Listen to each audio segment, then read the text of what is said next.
Welcome back to the Jonestead. I'm Mary. Today's Monday, November 24th, 2025, and welcome to Mad Max America.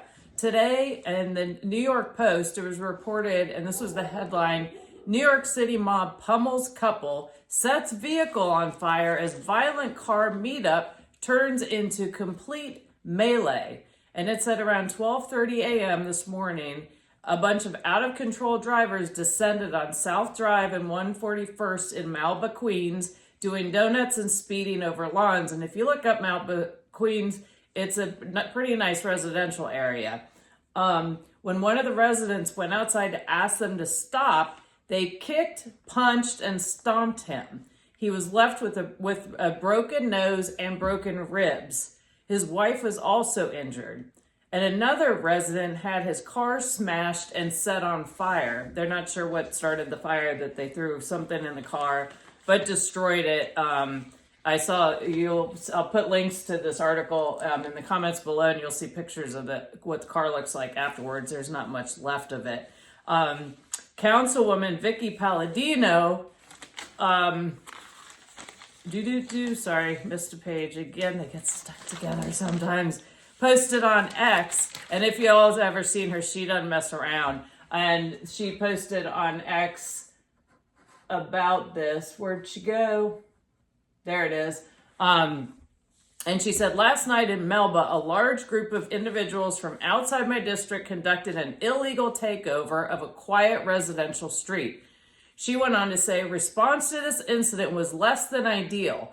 Residents reporting the incident to 911, listen to this, were told that the quality of life team and 311 should handle the situation.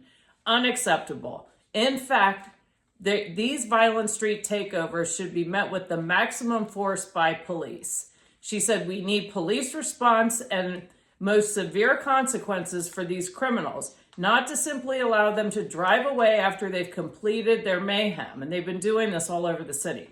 She said, I know for a fact there were multiple armed residents that showed great restraint.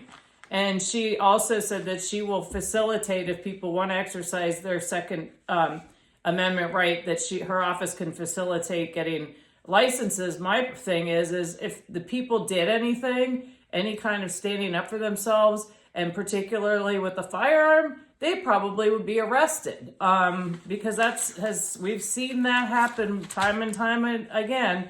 The criminals get off, and then the good people who are trying to stand up for themselves, they're the ones that end up get arrested and charged.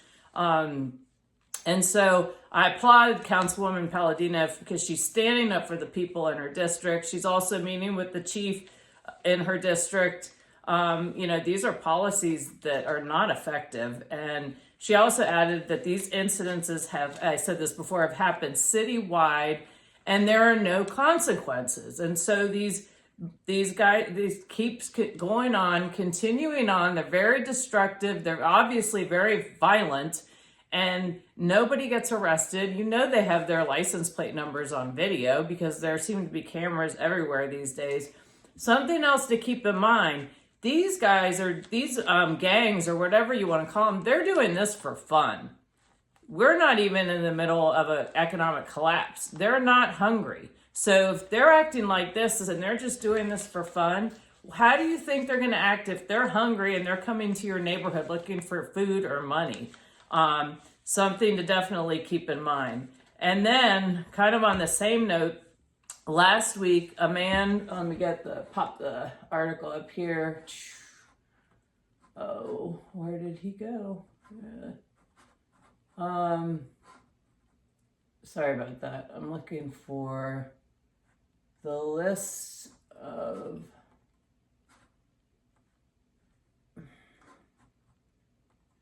Anyway, there it is. I got it. Last week, a man poured and you probably have heard about this because this was last week, poured flammable liquid on a woman, setting her on fire on the Chicago L train. And I think this happened at like 9:30 at night. The victim was a young woman. She was only 26. She was apparently sitting in her seat reading. He came up, just knocked my camera, sorry. He came up and tried to pour something flammable, Bo, move baby, on her, and she tried to get away, but then he lit it on fire, and she had severe burns as a result of what this crazy person did. Now, the suspect who has been arrested and charged, his name is Lawrence Reed, and he's been arrested, guess how many times? 72 times, and released over the past 30 years.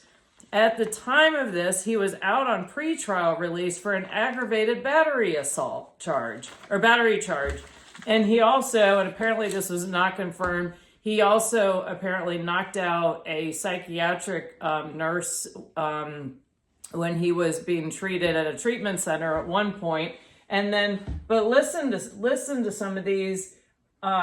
He was charged for allegedly starting a fire at the Thompson Center minutes before Governor Pritzker gave his daily COVID-19 news conference in the building. This was April 2020. He also was charged with aggravated arson. Let's see here, back in February of 2020, charged for allegedly punching 4 women in the face near Harold Washington Library in the Loop. And what other lovely things did he do? 2022, charged with battery, physical contact. 2024, January, criminal damage to property in excess of $500. And his most recent, setting a woman on fire on the train. Now, why did this happen? And repeat offender, released over and over and over again. And so we don't have law and order in this country, and it's upside down and backwards because, as I said before, the people that should be incarcerated, certainly should be receiving mental health treatment, are just put out back on the streets by the judges. And it's absolutely insane.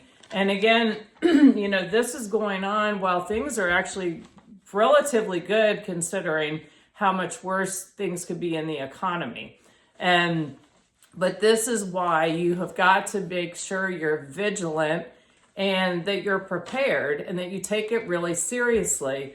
And you need to train also so that you can, you want to be in the best position to be able to get out of a bad situation in the event that somebody's coming after you, or you're in an unfortunate situation where you're near, people that want to do you harm. And some of the keys to this are, and it's not convenient, but at this point it's necessary, is get physically fit.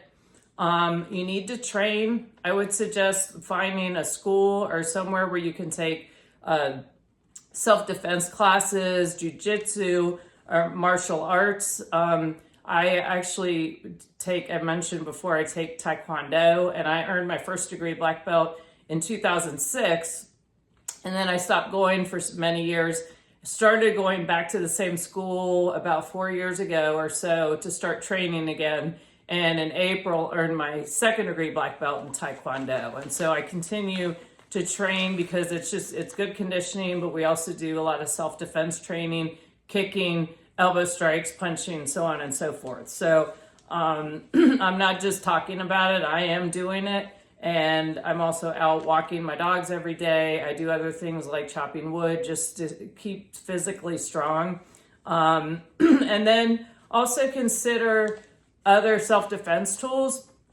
If you don't want to deal with, if you want some more non-lethal, you don't want to deal with a pew-pew simply because the way the laws are these days, there are so many consequences to having that. Is one thing to consider, and I actually did a video about this, is a Byrna, which is a Byrna launcher, which is a non-lethal projectile, and you don't need a permit for that, and you can pretty much, it's legal, I believe, in all 50 states, and so you can look that up if you're interested in that.